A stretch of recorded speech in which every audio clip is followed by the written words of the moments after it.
Guaynatambo, en la red de la diversidad, estamos con Rita Segato.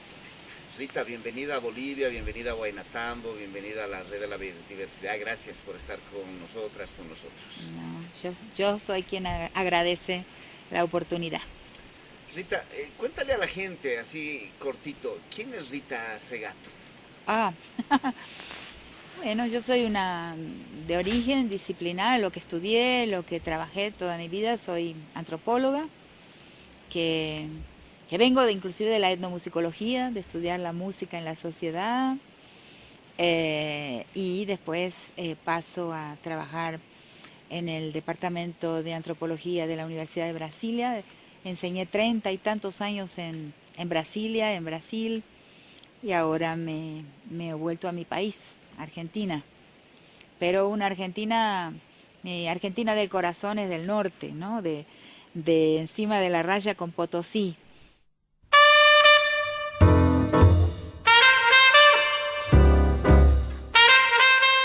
La enorme cantidad, ¿no? Frecuencia de los feminicidios y la gran violencia contra las mujeres en un país como Bolivia, ¿no?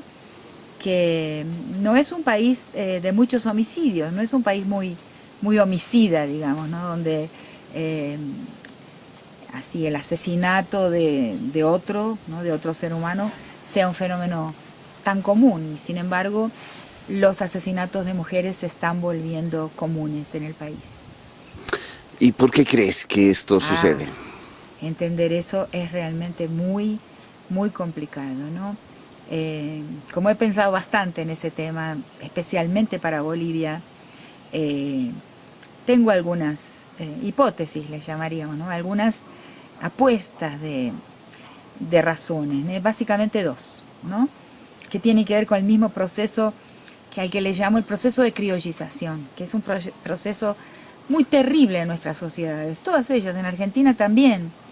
La criollización es un proceso que produce violencia, o sea, el desarraigo comunal, la desestructuración de las formas que durante mucho tiempo, ¿no? Cuidaron de la vida de las personas, como son las comunidades, y la transición hacia la modernidad, ¿no? A la modernidad que es siempre colonial, siempre colonizadora, la modernidad. La modernización es siempre un proceso de colonización, es inevitable, es un proceso siempre de blanqueamiento y como tal es un proceso siempre de desestructuración de la vida de las personas, del ojo comunitario sobre el bienestar de las personas, que tenía sus defectos, pero que ahora la situación es muchísimo peor y mucho más peligrosa, ¿no? Entonces ese proceso transicional, ese proceso de criollización, yo creo que tiene que ser revisado, tiene que ser inspeccionado con rigor, ¿no? Las personas tienen que ver lo que les pasa cuando comienzan a despreciar, a ausentarse, a retirarse de sus modos antiguos de vincularidad, ¿no? De vincularse, de ser uno, ¿no? De celebrar juntos y juntas. O sea, las mujeres cuando se pierden sus organizaciones propias, su mundo propio aún dentro de la comunidad que les daba mucha fuerza, ¿no? Y todavía donde hay comunidad le da mucha fuerza a las mujeres esos trabajos separados, esas formas de reírse juntas, esos juegos de las mujeres solamente, el cuidado con la ropa.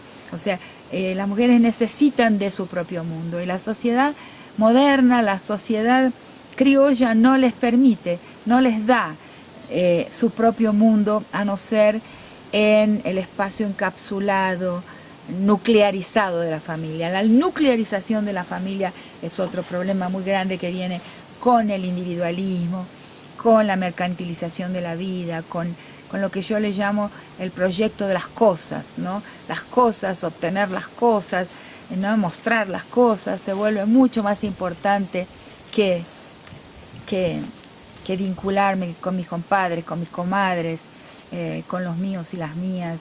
O sea, se van perdiendo la amplitud de los vínculos de la vida comunal. O sea, al desaparecer eso, nosotras las mujeres que a veces pensamos que estamos caminando, nos estamos modernizando, nos estamos volviendo más bonitas, nos estamos volviendo mucho más vulnerables, mucho más frágiles. La barbización de la mujer está en el centro de su vulnerabilidad contemporánea, su vulnerabilidad en los días de hoy. Y la inseguridad masculina.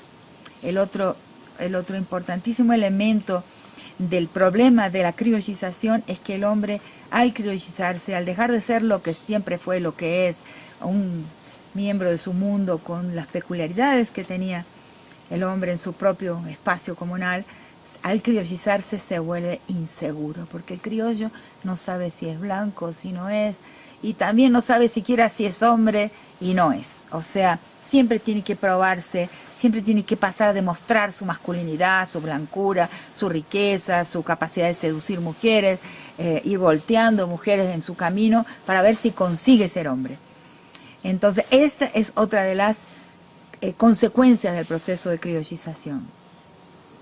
Y ese hombre, por las características del mundo contemporáneo, la gran concentración de la riqueza, al final acaba teniendo muchas dificultades en mostrar realmente que es hombre. El mestizo tiene muchas dificultades en mostrar que es hombre, porque está supeditado al mundo de hoy, donde muy pocos son los dueños.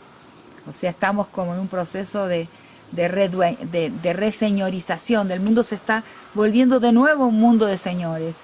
Ya no son los señores de los gamonales, de los grandes dueños de haciendas, pero son otros dueños, que son los grandes dueños del capital, los grandes dueños del comercio, los grandes dueños de las empresas, de las corporaciones, que son cada vez menos, porque uno de los procesos de la historia hoy es justamente el rapidísimo proceso de concentración y de disminución del número de personas que son dueñas de la riqueza.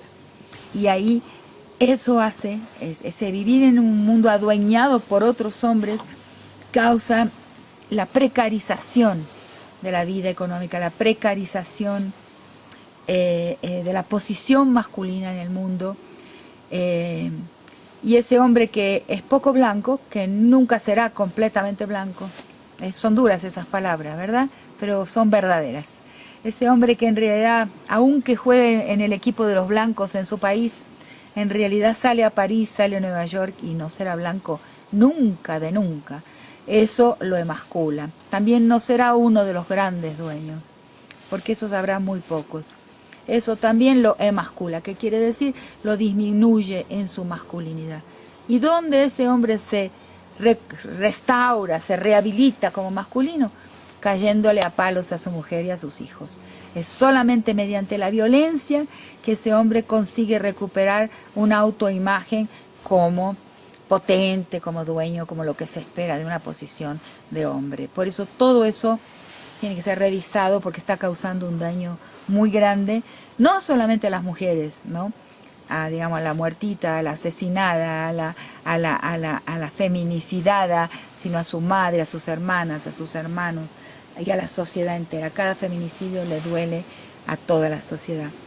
Entonces, y también le causa un enorme daño al feminicida, al violador, al agresor, porque no va a volverse más hombre porque mate.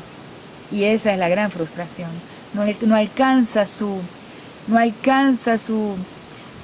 gol, su meta de mostrarse masculino frente al mundo mediante su capacidad de agresión a las mujeres.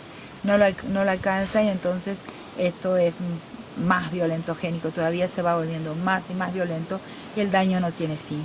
O sea, una sociedad se sienta, conversa y revisa estos elementos de su forma de convivialidad, de sociabilidad, que son en realidad son resultados de cambios relativamente recientes, son cambios que fueron sucediendo en medio siglo. O la sociedad pasa a conversar seriamente sobre estos temas, o la sociedad se va a volver un contraejemplo para el mundo, como es el caso de Bolivia, que el mundo va sabiendo lentamente que Bolivia es un país que no respeta a sus mujeres.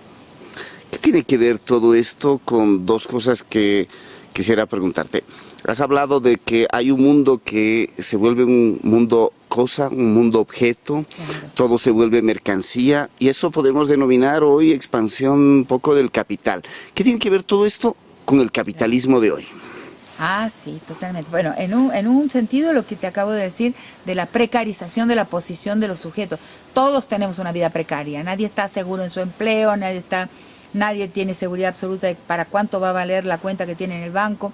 La vida se volvió precaria para todas y todos. Ahora, esa precariedad del capitalismo, que es una consecuencia del capitalismo de hoy, los hombres lo sienten más porque se espera de ellos una posición de potencia. Eso por un lado. Ahora, por el otro lado, el capitalismo contemporáneo necesita de personalidades que llamo en mis textos de estructura psicopática.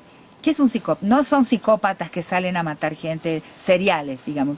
Pero ¿qué tipo de psicopatía es esta? Es la psicopatía que es la personalidad padrón de nuestro tiempo. Alguien poco vincular, alguien que no va a tener empatía, alguien que no va a saber sentir el sufrimiento del otro o la otra. Y ahí aparece la importancia del cuerpo cosa. Por ejemplo, el cuerpo cosa en el burdel, en el prostíbulo, el cuerpo cosa en las propagandas, el cuerpo para vender objetos, el cuerpo cosa también en los videojuegos. O sea, hay una gran pedagogía del cuerpo cosa, de la cosificación de los cuerpos, que se da muy fuertemente a través del cuerpo de las mujeres, porque los sujetos hoy son funcionales al interés rapiñador, expropiador del capital de los días de hoy. Necesita de subjetividades no vinculares, de sensibilidades que ven el mundo como una cosa de la cual sacar una ventaja, una cosa de la cual conseguir un rédito, conseguir un enriquecimiento, un mundo que entra en el cálculo, que puede ser sometido al cálculo. Todo eso es, y cuando uno ve, por ejemplo, un joven, ¿no?, que estudia administración, que estudia para esos másters en administración de empresas, esos jóvenes que se preparan para ser CEOs, uno cuando habla con ellos, alguien como yo, por ejemplo, queda muy chocado, o sea, muy triste, entristecido, porque su manera de hablar sobre el mundo no ya ve la cosificación, uno ve que el mundo está siendo visto como un lugar expuesto a la apropiación, o sea, disponible para la apropiación de aquel que sea más vivo, más astuto. Y eso es doloroso porque además eso es profundamente infeliz.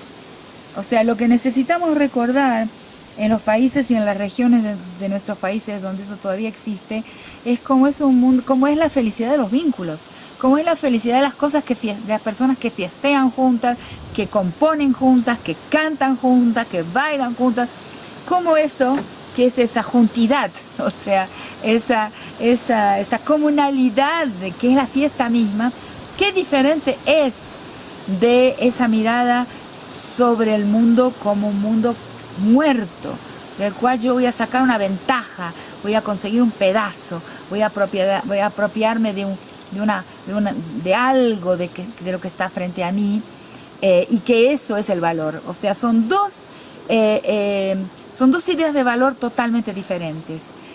La idea de la vincular, de que la felicidad consiste en estar juntos un rato y hacer cosas juntos, y la idea de felicidad como el resultado de mi capacidad de apropiarme de algo, de conseguir algo, de rapiñar, de sacar un pedacito de mundo para ponérmelo en el bolsillo. Eso es, esta otra, en la segunda, tiene que ver con esa cosificación de la vida. Y el cuerpo de la mujer justamente es el lugar donde se aprende la cosificación, ¿no? Si al niño se le enseña que en la mujer tiene que ver una cosa rapiñable, a la cual él va a conseguir mediante astucia o a veces mediante la fuerza y la imposición acceso a ese cuerpo y tomar ese cuerpo como cosa, esa es una lección de cosificación. En el cuerpo de la mujer se da la gran lección de la cosificación, y a veces nosotras incautas aceptamos la barbización de nuestro cuerpo, aceptamos modelos de belleza que en realidad lo disponen a eso, a ser vistos como cosa apropiable, como vida objetificable, como vida comerciable, ¿no? Entonces a veces nosotras no dejamos de contribuir con esa mirada sobre nuestro cuerpo, a la cual yo le llamo a todos estos procesos que nos enseñan a cosificar la vida, les llamo pedagogía de la crueldad. O sea, hay en puertas, hay en curso una pedagogía de la crueldad. Y esa pedagogía de la crueldad se realiza, su primera escuela es cómo se enseña a mirar el cuerpo de las mujeres y la vida de las mujeres como cosa apropiable. Ahora decías, una de las cosas que nos quita este proceso de cosificación justamente es la capacidad de vincularnos. Y decías, ahí está una de las riquezas que tenemos en términos de juntarnos, de hacer cosas juntos, de alegrarnos, de celebrar, de encontrarse, simplemente a veces también para llorar juntos, juntas. ¿Qué produce esto en términos de el territorio, el lugar, mi lugarcito donde estoy? Claro. Hay una relación entre persona, cuerpo, vínculo, lugar, arraigo. Cuéntanos un poco eso. Claro, claro. O sea, ahí cambiamos nuestra visión de nuestro propio lugar. Bueno, puedo contar una historia. Claro. Es una historia de la cual arranca mi próximo libro, que se llama Un ensayo sobre el arraigo. Yo vi algo, ¿no? En la Puna de Jujuy, en un pueblo que se llama El Toro, que queda a 4.200 metros, 4.300 metros de altura, en uno de los pequeños pasos entre Argentina y Chile. Ahí fui a estudiar hace muchísimos años, en 1987, porque a querer entender por qué una comunidad de pastores que había vivido con su religiosidad, dentro de su cosmos andino, y luego con elementos del catolicismo andino, había una porción de ese pueblo, pequeño pueblo, un poblado, una aldea, un poblado,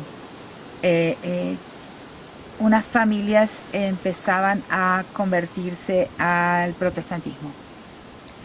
Entonces escribí un texto, ¿no?, que fue republicado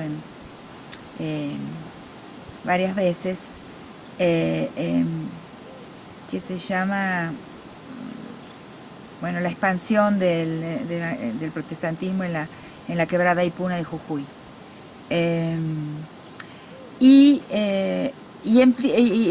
Intento entender las razones y las entiendo. Hay razones que son comprensibles y extremadamente válidas de esa conversión, pero hubo un fenómeno que me llamó la atención.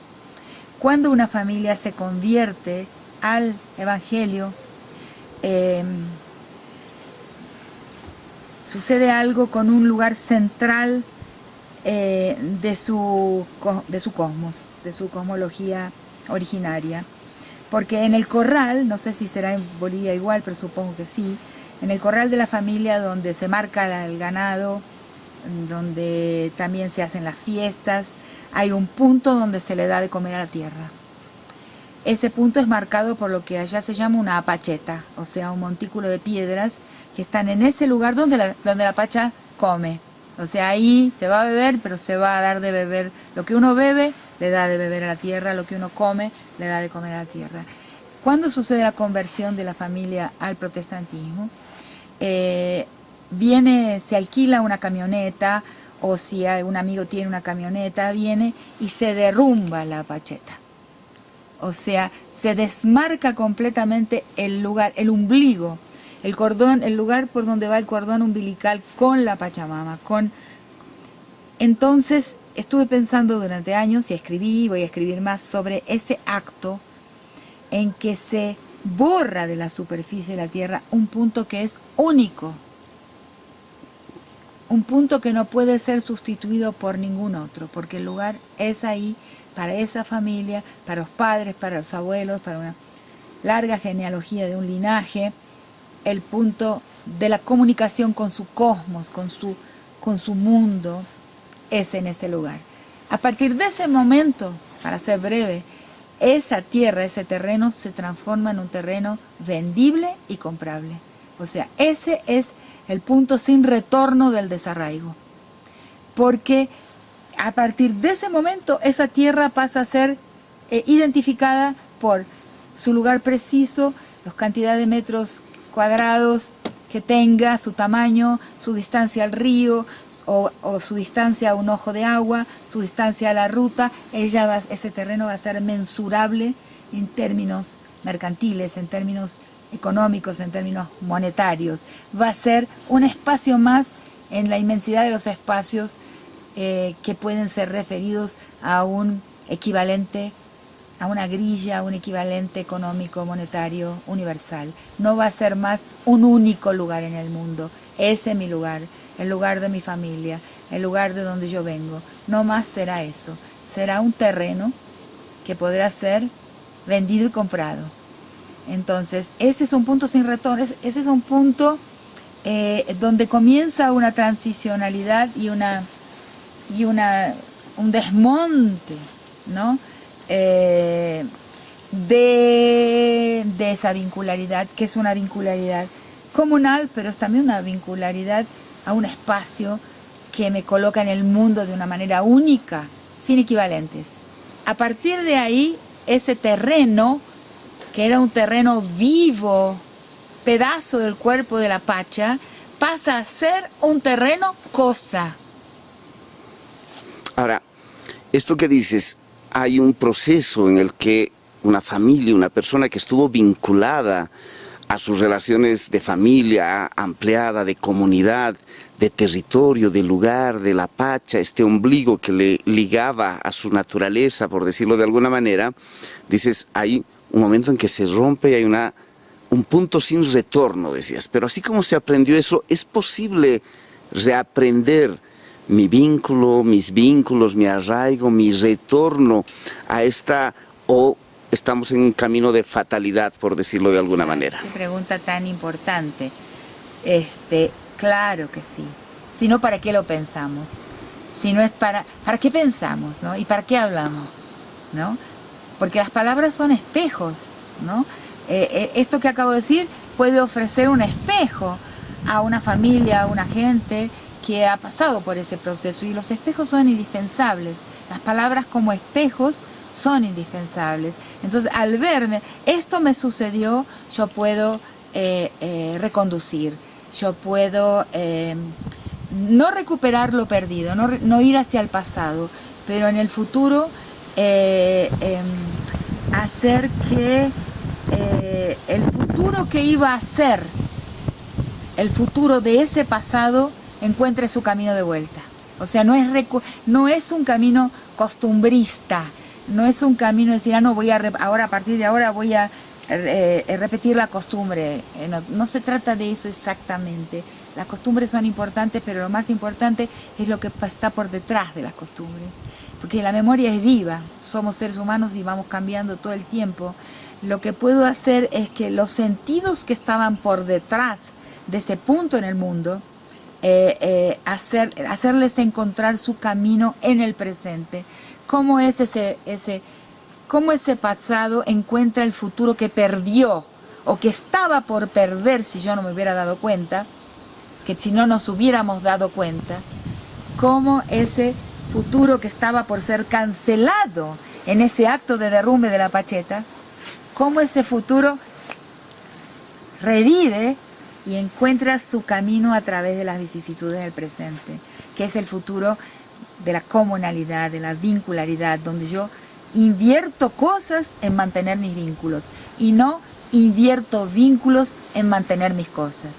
¿Qué quiere decir? Que ahí tenemos dos grandes elecciones en la vida, que es, voy a sacrificar reciprocidades, ¿no? Obligaciones de reciprocidad para comprarme un coche, para comprarme una casa, o para, en fin, todos queremos un coche y una casa, nuestra vida está con un pie en cada lado, pero digamos, ¿cuántos vínculos estoy dispuesta a sacrificar para comprar las cosas que quiero? ¿Cuál es el límite?